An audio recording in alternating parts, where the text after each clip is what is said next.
భారత్ చేపట్టిన ఆపరేషన్ సింధూర్ కు సంఘీభావంగా సూరారంలోని మల్లారెడ్డి విశ్వవిద్యాపీఠ్ ఆధ్వర్యంలో ఆపరేషన్ సింధూర్ వాక్ నిర్వహించారు. ఈ వాక్ లో మాజీ మంత్రులు హరీష్ రావు, మల్లారెడ్డి, ఎమ్మెల్యే వివేకానంద హాజరయ్యారు. ఈ సందర్భంగా సరిహద్దుల్లో దేశ క్షేమం కోసం పోరాడి ప్రాణాలు కోల్పోయిన మురళీ నాయక్ కు నివాళులర్పించారు. భారత సైనికులకు తామందరం అండగా ఉంటామని హరీష్ రావు ప్రతిజ్ఞ చేశారు. 140 కోట్ల భారత ప్రజలకు అండగా దేశ సైనికుల పోరాటం చిరస్మరణీయమన్నారు. భారతదేశం ప్రజల కోసం అన్ని దేశాల మద్దతును కూడగట్టిన ప్రధాని మోదీకి ధన్యవాదాలు తెలిపారు. మేము సపోర్ట్ చేసామండి. పెద్ద ఎత్తున ఒక ఈవెంట్ జరిపించాం.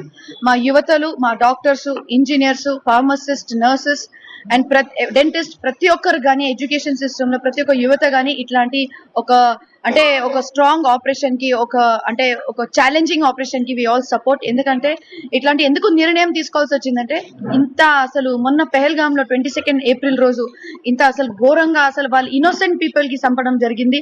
అది అసలు అనవసరమైన ఇది. ఎందుకంటే ఇట్లాంటి ఎట్లా వాళ్ళకు ఒక ధైర్యం వచ్చింది, ఎలా వాళ్ళు మన భారతదేశంలో లోపట్టు రాగలుగుతున్నారు, అసలు భయం లేకుండా ఎట్లా మామూలు వాళ్ళు నార్మల్ టూరిస్ట్ అన్నమాట. టూరిస్ట్ వాళ్ళు పెహల్గామ్ లో ఉండేటోరికి ఎట్లా చంపారు నాకు అర్థమైతే లేదు. ఇట్లాంటి సిచ్యువేషన్ మనం గమ్మున ఉంటే వాళ్ళు ఇట్లానే ఇంకా మనం భయపడిపోయినాం అనుకుంటారు. సో ఇట్లాంటి సమయంలో ఒక ఆపరేషన్ సింధూర్ ఈ పేరు కూడా ఎట్లా కరెక్ట్ గా ఉందంటే ఈ సిచ్యువేషన్ కి ఆ సింధూర్ అని ఒక పేరు కూడా ఆ రోజు పెహల్గామ్ లో కూడా అబ్బాయిలకే చంపారు. మీరు వాళ్ళకే టార్గెట్ చేసి మాక్సిమం వాళ్ళకే ఇది చేశారు అనమాట. వాళ్ళే చచ్చిపోయారు.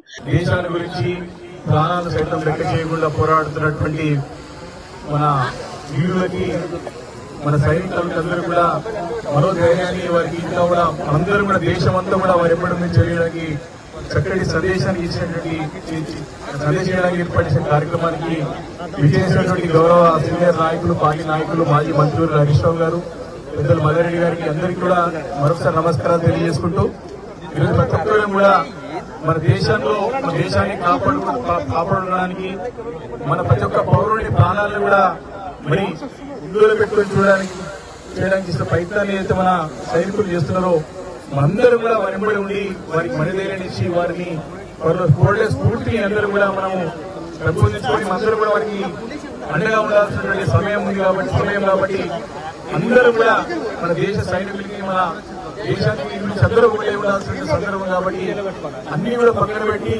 మన దేశం మరొకసారి ఇప్పటికే 4 సందర్భాల్లో 4 సార్లు ఈ యొక్క పాకిస్తాన్ గురపాలని చెప్పినటువంటి చరిత్ర మన దేశానికి ఉన్నది. ఆపరేషన్ సింధూర్ కు మద్దతుగా తమ ప్రాణాలు లెక్క చేయకుండా పోరాడుతున్నటువంటి భారతదేశ సైనికులకు సంఘీభావాన్ని తెలియజేస్తూ ఈ కార్యక్రమాన్ని చేపట్టడం నిజంగా అభినందనీయం. కానీ దేశ సరిహద్దులంటే కేవలం భౌగోళికమే కాదు, ఈ దేశ ప్రజల ఆశలు, ఈ దేశ ప్రజలందరికీ కూడా భద్రత కల్పించడం. ఎందుకంటే ఈరోజు సైనికులు దేశ సరిహద్దుల్లో పోరాడుతున్నారంటే వాళ్ళు కేవలం భౌగోళికంగా మన భూమిని కాపాడమే కాదు, భారతదేశ వారసత్వాన్ని కాపాడుతున్నారు.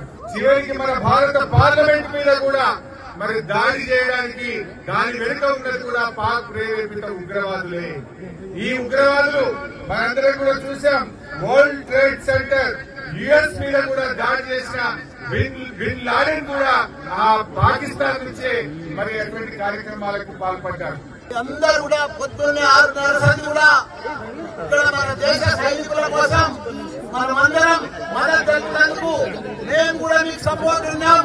మీరు ధైర్యం కోల్పోవద్దు, మీ అందరు కూడా మేము మద్దతు చేస్తామని చెప్పి మొదటి నుంచి కూడా పెద్ద మా మల్లారెడ్డి హెల్త్ యూనివర్సిటీకి వెళ్లి పెద్ద ఎత్తున డాక్టర్లు కానీ, ప్రొఫెసర్లు కానీ, టీచర్లు కానీ అందరం కూడా మా టీఆర్ఎస్ పార్టీ తరఫు నుంచి కూడా అందరం కూడా సైనికులకు మేము మద్దతు ఉంటామని చెప్పి పెద్ద ఎత్తున ఈ రోజు ఈ ప్రోగ్రాం పెట్టుకున్నాం.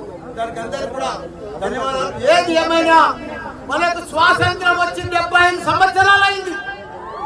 మనము పాకిస్తాన్ తోటి ఎప్పటికీ బాధలు పడుతూనే ఉన్నాం. ఉగ్రవాదులతో వాళ్ళు పోషిస్తూనే ఉన్నారు. మనం ప్రధానమంత్రికి ఒకటే మేము మనవి చేస్తున్నాం అందరికీ, మోడీజీ